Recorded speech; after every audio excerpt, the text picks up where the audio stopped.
So, Aaron, we went to the neighboring state of Uttar Pradesh. This is India's most populous state, roughly 200 million people living there. And it's also one of the hardest hit states.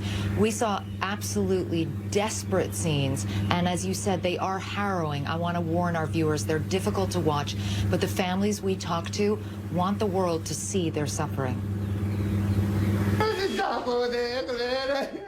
A man wails in anguish, but no one is listening. His cry, just one of many at this hospital in Uttar Pradesh state. Oh, my child, he says. Oh, my God, my baby. Inside the entrance, his son Deepak is fighting for his life. Gasping for air, his body convulsing. There are no doctors attending to him. The handful of medical staff working in this ward are stretched thin to breaking point. This hospital is completely overwhelmed. The doctors say that they have about 55 beds, and currently they're treating more than 100 patients. And you can see people are literally just lying on the floor, desperately hoping to get some medical attention. 32-year-old Kavita says she's been here for 4 days, begging for oxygen that has not come. I'm getting anxious, she says. No one is listening to me here. Are you struggling to breathe? I'm unable to breathe freely, she tells us. No one is taking care of me. In the next room, more than 20 patients are packed in tightly. This is what now passes for the intensive care unit. Family members have taken on the role of primary carers, where medical staff are simply unavailable. This man complains no one will change his wife's soiled bedding. Suddenly, there is a commotion.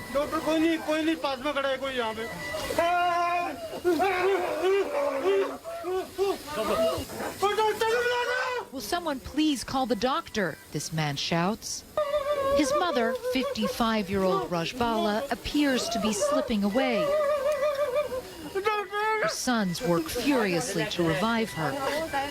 A doctor comes in and tells them to stop crowding her, but the family is inconsolable. We've been here for 6 days, and only today we got the ventilator for my mother, he tells us. The oxygen is out. We had to bring an oxygen cylinder. It's a story we hear again and again. One man approaches us pleading. His wife can't get a bed. No one's listening to me. I've tried everything, he says. Please help me or she will die. I'm not a doctor. I'm so sorry. I can't help you. Another man tells us his wife is struggling to breathe outside. But they won't let her in. We spot the hospital administrator and ask him what's going on. Yeah. This man says his wife is dying outside and needs oxygen. Oxygen is a central line oxygen. He insists that oxygen isn't the problem, but says they are desperately short of staff. Those who do work here risk becoming patients themselves. These men tell us they move a dozen bodies a day. Have you ever seen anything like this before? Are you not worried to be working here? You're not wearing protective gear? We should be wearing proper PPE, they say, but even the doctors don't have it, so how can we? We hear screams coming from the ICU. Rajbala has flatlined again. Her son desperately pumps her chest. A doctor comes in. He takes her pulse. But it's too late. This time, there is no point in trying to resuscitate her. The agony of her sons is shared by so many in this country. failed by a healthcare system on the brink of collapse, and a government accused of mismanaging this crisis.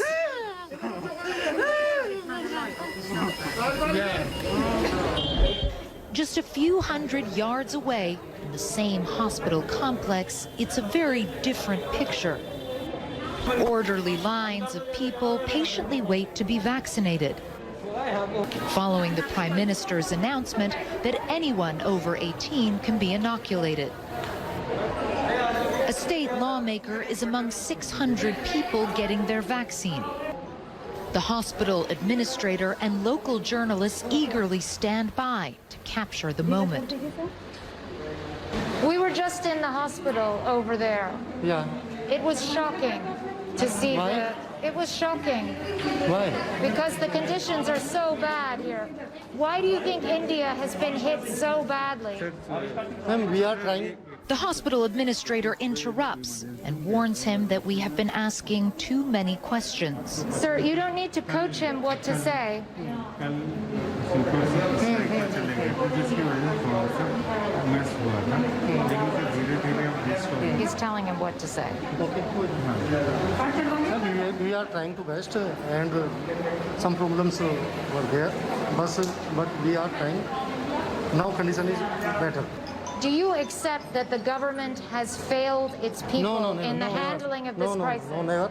Because I've been talking to a lot of people, and I have to tell you, people are angry.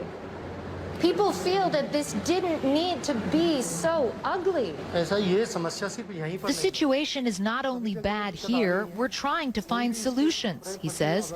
We're increasing the number of beds, and we're working tirelessly around the clock. But back in the COVID ward, the impact of those efforts is not yet being felt.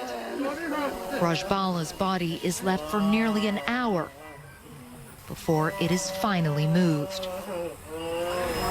India's leaders may promise that everything is being done to end this crisis, but for now, there is no light at the end of the tunnel.